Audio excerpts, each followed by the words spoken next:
ओम शांति। आज है 16 जनवरी 2026। आज के बाबा के महावाक्य हैं, मीठे बच्चे, तुम जो भी कर्म करते हो उसका फल अवश्य मिलता है। निष्काम सेवा तो केवल एक बाप ही कर सकते हैं। आज का प्रश्न है, यह क्लास बड़ा ही वंडरफुल है। यहाँ मुख्य मेहनत कौन सी करनी होती है? उत्तर है, यही एक क्लास है जिसमें छोटे बच्चे भी बैठ सकते हैं तो बूढ़े भी बैठ सकते हैं। यह क्लास ऐसा वंडरफुल है जो इसमें अहिल्याएं कुब्जाएं साधु भी आकर एक दिन यहाँ बैठेंगे। यहाँ है ही मुख्य याद की मेहनत। याद किसकी है? शिव बाबा की। याद से ही आत्मा और शरीर की निश्चल होती है, परंतु याद के लिए भी ज्ञान चाहिए। आज का गीत है रात के राही। ओम शांति। मीठे मीठे रूहानी बच्चों ने गीत सुना। रूहानी बाप बच्चों को इसका अर्थ भी समझाते हैं। वंडर तो यह है, गीता अथवा शास्त्र आदि बनाने वाले इसका अर्थ नहीं जानते। हर एक बात का अनर्थ ही निकालते हैं। रूहानी बाप जो ज्ञान का सागर पतित पावन है, वह बैठ इसका अर्थ बताते हैं। राजयोग भी बाप ही सिखलाते हैं। तुम बच्चे जानते हो, अभी फिर से राजाओं का राजा बन रहे हैं और स्कूलों में ऐसे थोड़े ही कहेंगे कि हम फिर से बैरिस्टर बनते हैं। फिर से यह अक्षर किसको कहने नहीं आएगा। तुम कहते हो हम 5000 वर्ष पहले मिसल फिर से बेहद के बाप से पढ़ते हैं। यह विनाश भी फिर से होना है ज़रूर। कितने बड़े बड़े बॉम्ब्स बनाते रहते हैं, बहुत पावरफुल बनाते हैं। रखने के लिए नहीं बनाए ना। यह विनाश भी शुभ कार्य के लिए है ना। तुम बच्चों को डरने की कोई दरकार नहीं। यह है कल्याणकारी लड़ाई। बाप आते ही हैं कल्याण के लिए। कहते भी हैं, बाप आकर ब्रह्मा द्वारा स्थापना, शंकर द्वारा विनाश का कर्तव्य कराते हैं। सो यह बॉम्ब्स आदि हैं ही विनाश के लिए। इनसे जास्ती और तो कोई चीज़ है नहीं। साथ साथ नेचुरल क्लेमिटीज़ भी होती हैं। नेचुरल क्लेमिटीज़ मतलब बाढ़ आना, सूखा पड़ना, ग्लेशियर पिघल रहे हैं, ये सब नेचुरल क्लेमिटीज़ हैं। उनको कोई ईश्वरीय क्लेमिटीज़ नहीं कहेंगे। यह कुदरती आपदाएं ड्रामा में नूद है। यह कोई नई बात नहीं। कितने बड़े बड़े बम बनाते हैं, कहते हैं हम शहरों के शहर ख़त्म कर देंगे। अभी जो जापान की लड़ाई में बॉम्ब्स चलाए, यह तो बहुत छोटे थे। अभी तो बड़े बड़े बॉम्ब्स बनाए हैं। जब जास्ती मुसीबत में पड़ते हैं, सहन नहीं कर सकते, तो फिर बॉम्ब्स शुरू कर देते हैं। कितना नुकसान होगा वह भी ट्रायल कर देख रहे हैं। अरबों रुपया खर्च होता है। इन्हें बनाने वालों की तनख्वाह भी बहुत होती है। तो तुम बच्चों को खुशी होनी चाहिए। पुराने दुनिया का ही विनाश होना है। तुम बच्चे नई दुनिया के लिए पुरुषार्थ कर रहे हो। विवेक भी कहता है पुरानी दुनिया ख़त्म होनी है ज़रूर। बच्चे समझते हैं कलयुग में क्या है, सतयुग में क्या होगा। तुम अभी संगम पर खड़े हो, मतलब संगम युग पर खड़े हो। ये जानते हो सतयुग में इतने मनुष्य नहीं होंगे, तो इन सब का विनाश होगा। यह कुदरती आपदाएं कल्प पहले भी हुई थी। पुरानी दुनिया ख़त्म होनी ही है। क्लेमिटीज़ तो ऐसी बहुत होती आई हैं, परंतु वह होती थोड़ी अंदाज में है। अभी तो यह पुरानी दुनिया सारी ख़त्म होनी है। तुम बच्चों को तो बहुत खुशी होनी चाहिए। हम रूहानी बच्चों को परम पिता परमात्मा बाप बैठ याद समझाते हैं। यह विनाश तुम्हारे लिए ही हो रहा है। यह भी गायन है, रुद्र ज्ञान यज्ञ से विनाश ज्वाला प्रज्वलित हुई। कई बातें गीता में हैं जिनका अर्थ बड़ा अच्छा है, परंतु कोई समझते थोड़े ही हैं। वे शांति मांगते रहते हैं। तुम कहते हो जल्दी विनाश हो तो हम जाकर सुखी हों। बाप कहते हैं सुखी तब होगे जब सतोप्रधान होंगे। बाप अनेक प्रकार की पॉइंट देते हैं। फिर कोई की बुद्धि में अच्छी रीति बैठती है, कोई की बुद्धि में कम। बुढ़ियाएँ समझती हैं शिव बाबा को याद करना है बस। उनके लिए समझाया जाता है अपने को आत्मा समझ बाप को याद करो। फिर भी वर्षा तो पा लेती हैं, साथ में रहती हैं। प्रदर्शनी में सब आएंगे। अजामिल जैसे पाप आत्माओं, गणिकाओं आदि सबका उद्धार होने का है। मेहतर भी अच्छे कपड़े पहनकर आ जाते हैं। गांधी जी ने अछूतों को फ्री कर दिया, साथ में खाते भी हैं। बाप तो और भी मना नहीं सकते, समझते हैं इन्हों का भी उद्धार करना ही है। काम से कोई कनेक्शन नहीं है, इसमें सारा मदार है बाप के साथ बुद्धि योग लगाने का। बाप को याद करना है। आत्मा कहती है मैं अछूत हूँ। अब हम समझते हैं हम सतो प्रधान देवी देवता हैं। फिर पुनर्जन्म लेते लेते अंत में आकर पतित बने हैं। अब फिर मुझ आत्मा को पावन बनना है। तुमको मालूम है सिंध में एक भीलनी आती थी, ध्यान में जाती थी, दौड़ कर आए मिलती थी। समझाया जाता है इसमें भी आत्मा तो है ना। आत्मा का हक है अपने बाप से वर्षा लेना। उनके घर वाले का कहा गया इसको ज्ञान उठाने दो, इसको ज्ञान उठाने दो। बोले हमारी बिरादरी में हंगामा होगा। डर के मारे उनको ले गए। तो तुम्हारे पास आते हैं, तुम किसको मना नहीं कर सकते हो। गाया हुआ है अबलाएं, गणिकाएं, भिलनियाएं, साधु आदि सबका उद्धार करते हैं। साधु लोगों से लेकर भिलनी तक, मतलब सभी का उद्धार होगा। तुम बच्चे अभी यज्ञ की सर्विस करते हो तो इस सर्विस से बहुत प्राप्ति होती है, बहुतों का कल्याण हो जाता है। दिन प्रतिदिन प्रदर्शनी सर्विस की बहुत वृद्धि होगी। बाबा मैसेज भी बनवाते रहते हैं। कहाँ भी जाओ तो इस पर समझाया है। यह बाप, यह दादा, यह बाप का वर्षा। अब बाप कहते हैं मुझे याद करो तो तुम पावन बन जाओगे। गीता में भी है मामेकम याद करो। सिर्फ उनमें मेरा नाम उड़ाएं बच्चों का नाम दे दिया। भारतवासियों को भी यह पता नहीं है कि राधे कृष्ण का आपस में क्या संबंध है। उनके शादी आदि की हिस्ट्री कुछ भी नहीं बताते हैं। दोनों अलग अलग राजधानी के हैं। यह बातें बाप बैठ समझाते हैं।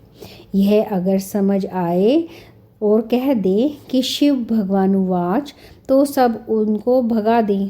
कहे तुम यह फिर कहाँ से सीखे हो, वह कौन सा गुरु है।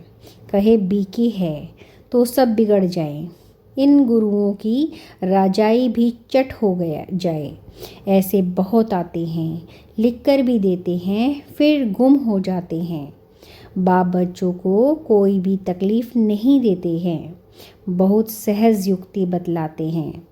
कोई को बच्चा नहीं होता है तो भगवान को कहते हैं बच्चा दो, फिर मिलता है तो उनकी बड़ी अच्छी परवरिश करते हैं, पढ़ाते हैं। फिर जब बड़ा होगा तो कहेंगे अब अपना धंधा करो, मतलब कोई काम करो। बाप बच्चों को परवरिश कर उनको लायक बनाते हैं तो बच्चों को सर्वेंट ठहराना। यह बाप तो बच्चों की सेवा कर साथ ले जाते हैं। वो लौकिक बाप समझेगा बच्चा बड़ा हो अपना धंधा करने में लग जाए, फिर हम बूढ़े होंगे तो वो हमारी सेवा करे। ये बाप तो सेवा नहीं मांगते हैं, यह है निष्काम। लौकिक बाप समझते हैं जब तक जीता हूँ तब तक बच्चों का फ़र्ज़ है हमारी संभाल करना। यह कामना रखते हैं मतलब अगर यहाँ बच्चों को पैदा किया जाता है अपना वंश बढ़ाने के लिए और बाद में सेवा करने के लिए, जबकि हमारे जो आत्मा के पिता हैं शिव, वो कहते हैं मैं तो कोई काम नहीं चाहता, सिर्फ एक ही काम है, मुझे याद रखो। यह बाप तो कहते हैं मैं निष्काम सेवा करता हूँ, हम राजाई नहीं करते हैं, मैं कितना निष्काम हूँ और जो कुछ भी करते हैं तो उसका फल उनको ज़रूर मिलता है। यह तो है सबका बाप। कहते हैं मैं तुम बच्चों को स्वर्ग की राजाई देता हूँ, तुम कितना ऊंच पद प्राप्त करते हो, मैं तो सिर्फ ब्रह्मांड का मालिक हूँ। सो तो तुम भी हो, परंतु तुम राजाई लेते हो और गवाते हो, हम राजाई नहीं लेते हैं न गवाते हैं। हमारा ड्रामा में यह पाठ है। तुम बच्चे सुख का वर्षा पाने का पुरुषार्थ करते हो, बाकी सब सिर्फ शांति मांगते हैं। वो गुरु लोग कहते हैं सुख काग विष्टा समान है, इसलिए वे शांति की ही चाहते हैं। वह यह नॉलेज उठा ना सके, उनको सुख का पता ही नहीं। बाप समझाते हैं शांति और सुख का वर्षा देने वाला एक मैं ही हूँ। सतयुग त्रेता में गुरु होता नहीं, वहाँ रावण ही नहीं, वह है ही ईश्वरीय राज्य। यह ड्रामा बना हुआ है, यह बातें और किसी की बुद्धि में बैठेंगी नहीं। तो बच्चों को अच्छी रीति धारणा कर और उच्च पद पाना है। अभी तुम हो संगम पर, जानते हो नई दुनिया की राजधानी स्थापन हो रही है, तो तुम हो ही संगम युग पर, बाकी सब हैं कलयुग में। मतलब जो ये भगवान को नहीं मानते हैं, शिव को नहीं मानते, वो कलयुग में रह रहे हैं। लेकिन जिनको बाबा के बारे में पता है वो इस युग को संगम युग कहते हैं। वह तो कल्प की आयु ही लाखों वर्ष कर देते हैं। घोर अंधियारे में है ना, गाया भी हुआ है, कुंभकर्ण की नींद में सोए पड़े हैं। विजय तो पांडवों की गाई हुई है। तुम हो ब्राह्मण, यह ब्राह्मण ही रचते हैं। यह तो है सबका सबसे बड़ा बेहद का भारी ईश्वरीय रुद्र यज्ञ। वह हद के यज्ञ अनेक प्रकार के होते हैं, यह रुद्र यज्ञ एक ही बार होता है। सतयुग त्रेता में फिर कोई यज्ञ होता नहीं, क्योंकि वहाँ कोई आपदा आती ही नहीं। वह है सब हद के यज्ञ, यह है बेहद का। यह बेहद बाप का रचा हुआ यज्ञ है, जिसमें बेहद की आहुति पड़ती है। फिर आधा कल्प कोई यज्ञ नहीं होता, वहाँ रावण राज्य ही नहीं। रावण राज्य शुरू होने से फिर वह सब शुरू हो जाएगा। मतलब हमें यज्ञ की ज़रूरत कब पड़ती है, जब रावण का राज्य शुरू होता है। उससे पहले जो युग है वहाँ कोई पाप कर्म नहीं होते, हर जगह शांति होती है, इसलिए हमें किसी यज्ञ की ज़रूरत ही नहीं पड़ती। इसलिए रावण राज्य शुरू होने से फिर से यज्ञ शुरू हो जाते हैं, क्योंकि पाप कर्म शुरू हो जाते हैं। बेहद का यज्ञ एक ही बार होता है, इसमें यह सारी पुरानी सृष्टि स्वाहा हो जाती है। वो कौन सा है? संगम युग के संगम का युग। यह है बेहद का रुद्र रूप ज्ञान यज्ञ। इसमें मुख्य है ज्ञान और योग की बातें। योग अर्थात याद। याद अक्षर बहुत मीठा है, योग अक्षर कॉमन हो गया है। योग का अर्थ कोई नहीं समझते, तुम्हें समझा सकते हो। योग अर्थात बाप को याद करना। बाप आप तो हमको वर्षा देते हैं बेहद का। आत्मा बात करती है, बाप आप फिर से आए हो, हम तो सबको भूल गए थे। आपने हमको बादशाही दी थी, अब फिर आकर मिले हो। आपकी श्रीमत पर हम ज़रूर चलेंगे। ऐसे ऐसे अंदर में अपने साथ बातें करनी होती हैं। बाबा आप तो हमें बहुत अच्छा रास्ता बताते हो। हम कल्प भूल जाते हैं। अभी बाप फिर भूल बनाते हैं, इसमें अब बाप को ही याद करना है।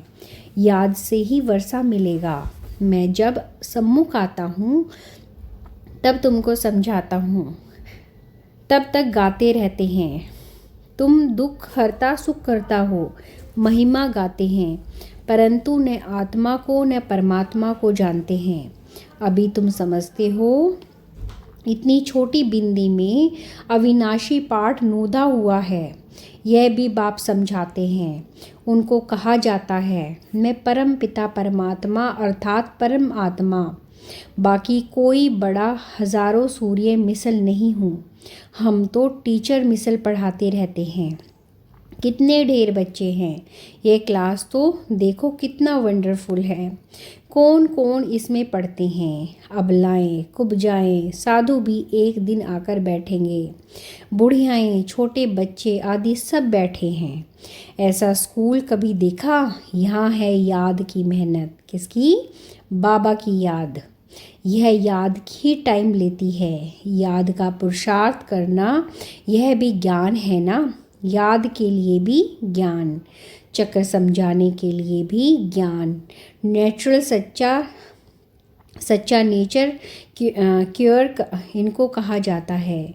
तुम्हारी आत्मा बिल्कुल प्योर हो जाती है।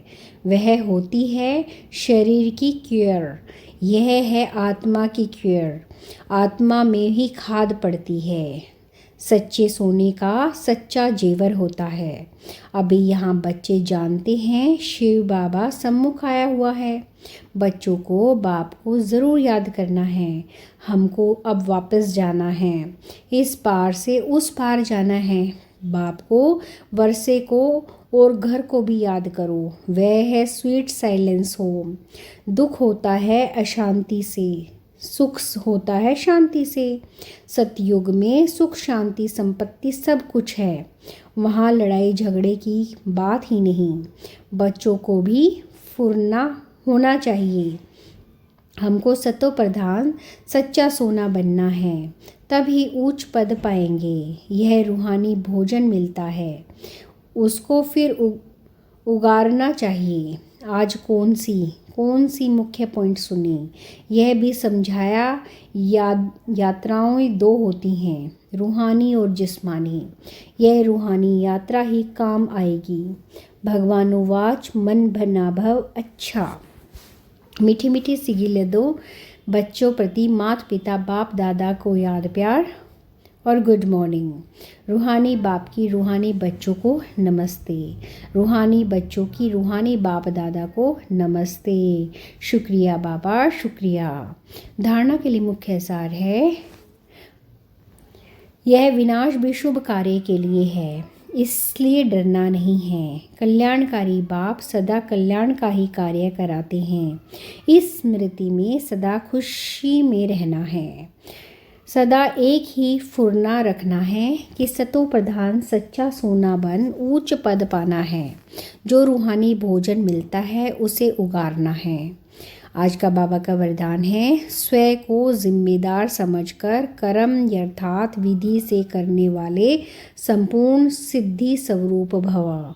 इस समय आप संगम युगी श्रेष्ठ आत्माओं का हर श्रेष्ठ कर्म सारे कल्प के लिए विधान बन रहा है, तो स्वयं को विधान में रचयिता समझकर हर कर्म करो। इससे अलबेलापन स्वतः समाप्त हो जाएगा। संगम युग पर हम विधान के रचयिता जिम्मेवार आत्मा हैं। इस निश्चय से हर कर्म करो तो यथार्थ विधि से किए हुए कर्म की संपूर्ण सिद्धि अवश्य प्राप्त होगी। आज का स्लोगन है, सर्वशक्तिमान बाप साथ हो तो माया पेपर टाइगर बन जाएगी। अव्यक्त इशारे। इस अव्यक्ति मास में बंधन मुक्त रह जीवन मुक्त स्थिति का अनुभव करो। सदा जीवन मुक्त रहने का सहज साधन है मैं और मेरा बाबा, क्योंकि मेरे को ही बंधन है। मेरा बाबा हो गया तो सब मेरा ख़त्म। जब एक मेरा में स्वयं सब मेरा समाप्त हो गया। मतलब मैं के अंदर जितने मैं है, मेरा घर, मेरे माता पिता, मेरा भाई, मेरी बहन, मेरी नौकरी, एक मैं में सब खत्म हो गया। एक तरफ बाबा बचे और दूसरी तरफ मैं बचा, तो बंधन मुक्त हो गए। तो यही याद रखना है कि हम ब्राह्मण जीवन मुक्त आत्मा हैं। ओम शांति।